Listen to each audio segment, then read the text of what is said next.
Hello बच्चों, आइए प्रश्न को पढ़ते हैं। अंतराल 0 से 2 पाई में cos x बराबर 1 घटाओ sin 2x के वर्गमूल के हलों की संख्या है। विकल्प ए 2, विकल्प बी 3, विकल्प सी 5 या विकल्प डी इनमें से कोई नहीं। बच्चों, प्रश्न की मुख्य अवधारणा क्या है ये देखें। मुख्य अवधारणा के तहत हम अपने दिए गए प्रश्नों को हल करते हैं। मुख्य अवधारणा में सबसे पहले यदि एक्स स्क्वायर का वर्गमूल हो बच्चों, तो ये मॉड ऑफ एक्स होता है। साथ ही साथ यदि हम मॉड कॉस एक्स घटाओ साइन एक्स की बात करें या मॉड साइन एक्स घटाओ कॉस एक्स की बात करें, बात एक ही है। तो पहला केस हम जानते हैं कि अगर x 0 से 2 पाई के बीच की बात करें तो 0 से पाई बाई 4, 0 से 45 और 5 पाई बाई 4 से 2 पाई के बीच की बात करें तो 0 से 45 के बीच कॉस का मान साइन से बड़ा होता तथा पाई बाई 4 से लेकर के 5 पाई बटा 4 के बीच साइन एक्स का मान कॉस से बड़ा होगा या बड़ा होगा। इस स्थिति में हमारे पास जो दिया हुआ है प्रश्न दिया है कॉस एक्स बराबर 1 घटाओ साइन 2x का वर्गमूल, और इस एक को लिख सकते बच्चों हम लोग साइन स्क्वायर एक्स जोड़ कॉस स्क्वायर एक्स ऋण 2 साइन एक्स कॉस एक्स का वर्गमूल, और ये हो गया कॉस एक्स बराबर साइन एक्स घटाओ कॉस एक्स का होल स्क्वायर का वर्गमूल, अर्थात कॉस एक्स का मान निरपेक्ष मान साइन एक्स घटाओ कॉस एक्स। यहां से दो तरह के स्थितियां आएगी। स्थिति एक, पहली स्थिति अगर देखें तो साइन एक्स घटाओ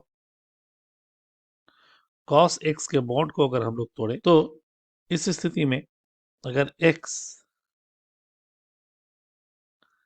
0 से पाई बाई 4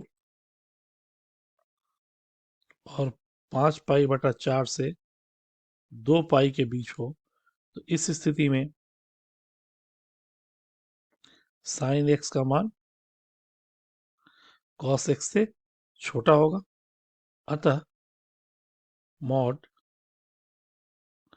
साइन एक्स घटाओ कॉस एक्स का मान ऋण साइन एक्स घटाओ कॉस एक्स।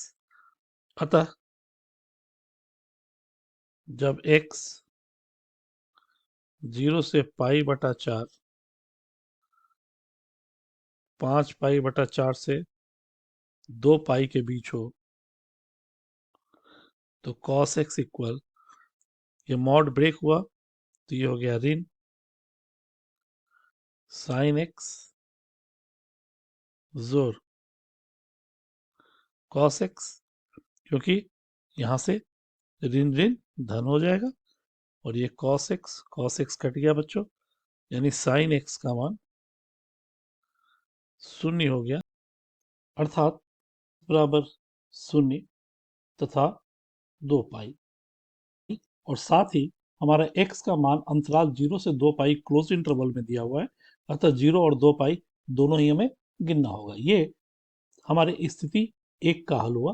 अब अगर स्थिति दो में देखें, दूसरी स्थिति में जब x जो है वो पाई बटा 4 से 5 पाई बटा 4 के बीच हो, इस स्थिति में साइन का मान हमेशा कॉस से बड़ा होगा या बराबर होगा।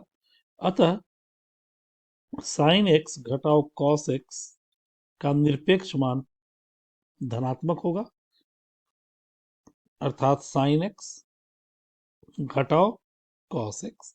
अतः दिए गए समीकरण में अगर हम लोग मान पुट करें तो समीकरण हमारा है कॉस एक्स बराबर, तो कॉस एक्स बराबर साइन एक्स घटाओ कॉस एक्स। अतः दो कॉस एक्स बराबर साइन एक्स, कॉस एक्स इधर आ गया बच्चों, तो tan x का मान आ गया 2। अतः x का मान tan का प्रतिलोम 2। इस तरह x का हमारे पास 3 मान आया, 0, 2 पाई और tan प्रतिलोम 2। अतः समीकरण के 3 हल होंगे। ये हमारे इस प्रश्न का अभिष्ट उत्तर है तथा दिए गए विकल्प में विकल्प बी हमारा सही विकल्प है 3। आशा करते हैं मुख्य अवधारणा के आधार पर हम लोगों ने जो प्रश्न को हल किया ये आपके समझ में आया होगा। धन्यवाद।